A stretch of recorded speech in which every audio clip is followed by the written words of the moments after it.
their book Switch, How to Change Things When Change is Hard, Dan and Chip Heath write, "What looks like a person problem is often a situation problem."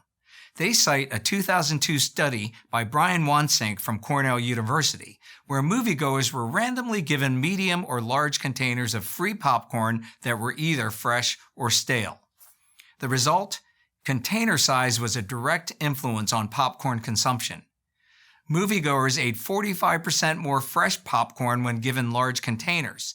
And even more surprising was that they ate 33% more 14-day-old stale popcorn when given large containers. Or, as the Heath brothers comment, those with larger buckets were transformed into popcorn-gorging gluttons as a result of their situation. We make the fundamental attribution error when we attribute other people's actions to their character or personality, and we explain our own actions in terms of situational factors. When someone cuts you off in traffic, they're a jerk. When you cut someone off in traffic, you couldn't help it. You were running late, and you looked before you changed lanes. You just didn't see the other car. How about a church example? When someone misses a church meeting because they forgot, you decide they just don't care about God's work in the church, or that they're unorganized, or that they have their priorities out of line, or all three. When you miss a meeting because you forgot, it's because you had way too much going on. There was an assignment at work, your aging mother called and talked for 30 minutes, and then you got distracted by an article in the paper about how hoverboards catch on fire.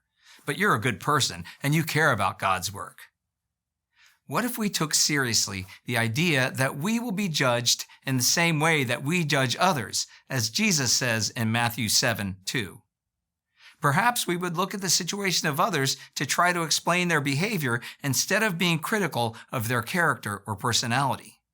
Perhaps we would cut them some slack. More importantly, when we start to look at how people behave in terms of the situation, we have a much greater opportunity to find ways to lead change.